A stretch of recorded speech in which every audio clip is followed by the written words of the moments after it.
बिस्मिल्लाहिर्रहमानिर्रहीम। अस्सलाम वालेकुम dear students, I am Kaleem Khan, mathematics teacher. आज हमने पढ़ना है एक्सरसाइज 7.3 में क्वेश्चन नंबर 2 के 4th पार्ट को।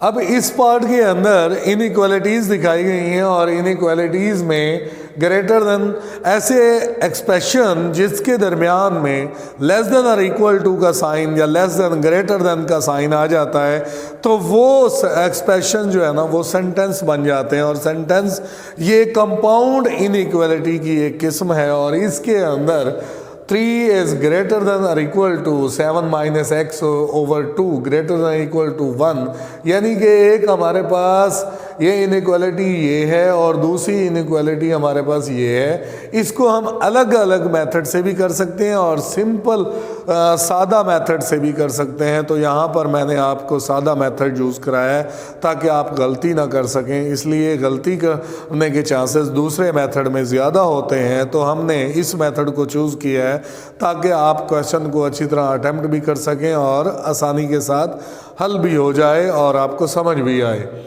तो इसमें सबसे पहले आप हमारे इस क्वेश्चन के अंदर ज़रा गौर से देखें कि ये हमारे पास एक नंबर है और इस वेरिएबल जिसकी हमने वैल्यू फाइंड करनी है वो हमारे पास दरमियान में है। तो हमने उस रकम को वैसे सॉल्यूशन की सूरत में लिखा। यहाँ पर देखें दरमियान में डिनोमिनेटर के अंदर 2 मौजूद है। अब इस 2 को हमने इधर उधर करना है क्योंकि हमें वैल्यू चाहिए x की, और बाकी जितनी भी इसके साथ वैल्यूज़ लिखी हुई हैं, नंबर्स हैं, उनको हमने गायब करना है, ख़त्म करना है, उसे इधर उधर लेके जाना है। इधर उधर से मुराद लेफ़्ट साइड पर राइट साइड पर हम इसको ख़त्म करने की कोशिश करेंगे ताकि हम वेरिएबल x की वैल्यू फाइंड कर सकें। तो यहाँ डिनोमिनेटर में 2 है। अब इस 2 को ख़त्म करने के लिए हमने इस साइड पर भी, इस साइड पर भी और उसी के साथ भी हमने 2 से मल्टीप्लाई किया, क्योंकि ये कंपाउंड सेंटेंस होने की वजह से जो अमल इस साइड पे करेंगे इसके साथ उधर भी हम ईच साइड में यानी कि हम वो अमल करेंगे। यानी 2 को हम मल्टीप्लाई कर रहे हैं, हमने इधर मिड में भी मल्टीप्लाई किया, लेफ़्ट में भी मल्टीप्लाई किया, राइट में भी मल्टीप्लाई किया। ये यहाँ पर कैंसिल हो जाएगा। 2 3 6 greater than equal to 7 minus x, क्योंकि 2 ख़त्म हो जाएगा और ये 1 मल्टीप्लाइड बाई 2 हमारे पास ये सिंपल फॉर्म बन जाएगी। और इस फॉर्म में हमने क्या करना है, वैल्यू ऑफ एक्स फाइंड करना है। इसका मतलब है 7 को भी उस साइड पे और इस साइड पे हम ले जाएंगे। तो वो कैसे करेंगे, उधर वो डिवाइड हो रहा था तो हमने मल्टीप्लाई किया था, यहाँ पर प्लस हो रहा है तो हम क्या करेंगे, हम इस साइड पे भी -7 करेंगे, इस साइड पे भी -7 करेंगे और यहाँ पर भी -7 करेंगे। मतलब कहने का इस 7 को हम साइडों पर लेके जाएंगे। अगर वो प्लस का है तो माइनस का हो जाएगा, अगर माइनस का है तो प्लस का होगा। तो 7 -7, इधर भी -7 और इधर भी -7 किया, ये यहाँ पर कैंसिल और यहाँ पर -1 और यहाँ पर -x बच गया और यहाँ पर -5 आ गया। अब यहाँ पर इनइक्वालिटीज़ के अंदर ये मसाइल हैं। सिर्फ एक प्रॉब्लम यहाँ आता है कि लेस देन ग्रेटर देन कब चेंज होता है।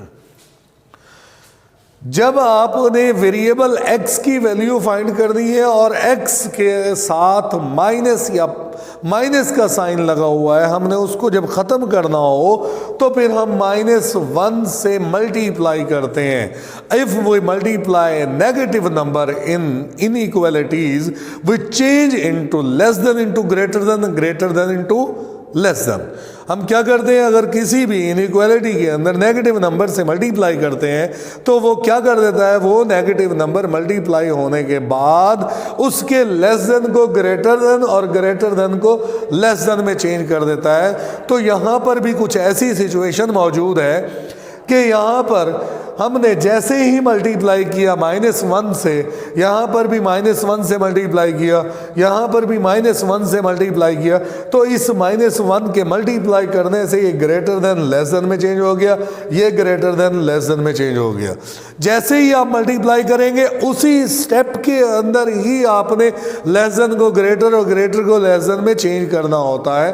तो यहाँ पर हमारी चेंज आ गई और चेंज आने के बाद हमारे पास -1 + लेस देन और equal to minus minus plus x और लेस देन और equal to minus minus plus 5। अब ये वाली सिचुएशन बन गई है। क्या ये चेंज करने से हमारा सेंटेंस बिल्कुल ठीक भी है या हमने सिर्फ चेंज कर दिया है? नहीं, इससे हमारा सेंटेंस बिल्कुल ठीक भी हो जाता है। वो कैसे? 1 इज लेस देन एक्स और x इज लेस देन 5, यानी कि x जो है वो 1 और 5 के बिटवीन है। तो इस तरीके से फिर हमारे ये सॉल्यूशन सेट बन के यहाँ पर हम इसे सॉल्यूशन सेट की सूरत में लिखेंगे x such that 1 x lies between 1 to 5। हमने 1 और 5 के दरमियान x को लाइज बिटवीन यानी कि उसके दरमियान आ गया, ये हमारा सॉल्यूशन सेट बन जाएगा। इसी तरह डियर स्टूडेंट्स हमारे पास रिव्यू एक्सरसाइज के अंदर सिलेक्टेड क्वेश्चन है और सिलेक्टेड क्वेश्चन यानी शार्ट सिलेबस का हिस्सा है। तो इस रिव्यू एक्सरसाइज के अंदर क्वेश्चन नंबर 3 का जो थर्ड पार्ट है इसको उसने शार्ट सिलेबस के अंदर दिया है। वो सवाल क्या है? The formula relating degree Fahrenheit to degree Celsius. एक फार्मूला जो दिया गया है F is equal to 9/5 plus into C plus 32। ये फार्मूला जो गिवन है ये फ़ारेनहाइट का और सेल्सियस डिग्री के रिलेशन का एक फार्मूला है। वो कहता है कि अगर फ़ारेनहाइट 0 से लेस हो तो व्हाट वैल्यू ऑफ सी की वैल्यू फाइंड करनी है। तो फिर हमने अकॉर्डिंग टू गिवन हमारे पास ये कंडीशन है F is less than 0। F क्या है? लेस देन 0 है। इसको हम ले लेंगे। वी नो दैट, हमें इस बात का पता है कि F इज लेस देन 0। तो यहाँ पर F की वैल्यू, ये वाली वैल्यू आप F की जगह पर यहाँ पर पुट करेंगे। कैसे? 9/5 C plus 32 is less than 0। ये R हम इस तरह इनइक्वालिटीज़ के अंदर R हम इस तरह से लिखते हैं और आपको भी लिखना होगा। और इसी तरह यहाँ पर हमने C की वैल्यू फाइंड करनी है और C की वैल्यू फाइंड करने के लिए हमें क्या करना होगा? बाकी जितनी भी टर्म्स हैं वो डिवाइड हो रही हैं, मल्टीप्लाई हो रही हैं, ऐड हो रही हैं, सब्ट्रैक्ट हो रही हैं, हमने उसे दूसरी जानिब लेके जाना है। तो फिर क्या करेंगे? 9/5 C वैसे लिखेंगे, 32 यहाँ प्लस का है तो इस साइड पे आकर माइनस का हो जाएगा और यहाँ पर 5 डिवाइड हो रहा है तो इधर जाके मल्टीप्लाई हो जाएगा और 9 यहाँ मल्टीप्लाई हो रहा है, इधर आके क्या हो जाएगा? डिवाइड हो जाएगा। जब मैंने 32 को 5 से मल्टीप्लाई किया तो -160 और डिवाइडेड बाय 9। ये हमारे पास C की वैल्यू आ जाएगी। वो तमाम वैल्यूज़ जो C की -160/9 से कम होंगी नेगेटिव, तो वो C की वैल्यूज़ होंगी इस रिलेशन के मुताबिक जो उसने फ़ारेनहाइट का रिलेशन दिया हुआ है। डियर स्टूडेंट्स, आते हैं हम इसके क्वेश्चन नंबर 5 जो सिलेक्टेड है और वो इस क्वेश्चन के हम फर्स्ट पार्ट की तरफ आएंगे और फर्स्ट पार्ट में मॉडुलस साइन वाली यानी एब्सोल्यूट वैल्यूड इक्वेशन दी गई है। और क्योंकि ये इस एक्सरसाइज के अंदर रिव्यू में पूरे चैप्टर को रिव्यू किया जाता है कि उस चैप्टर के अंदर कौन कौन से मेथड है। यहाँ पर जो मेथड यूज़ किया गया है वो इनइक्वालिटी का और यहाँ पर जो मेथड इस चैप्टर के अंदर यूज़ किया गया है वो एब्सोल्यूट वैल्यूड इक्वेशन के बारे में है। और एब्सोल्यूट वैल्यूड इक्वेशन को हम पहले ही पिछले लेक्चर्स के अंदर हम कर चुके हैं। तो आते हैं हम इस क्वेश्चन की तरफ और क्वेश्चन में वो क्या बता रहा है कि ये आपके पास एक इक्वेशन है और इसको आपने वेरिएबल x की वैल्यू फाइंड करनी है, इसे सॉल्व करना है। सॉल्व फॉर x यानी कि वो वैल्यू सॉल्यूशन सेट में लानी है जो इस इक्वेशन को सेटिस्फाई करेगी।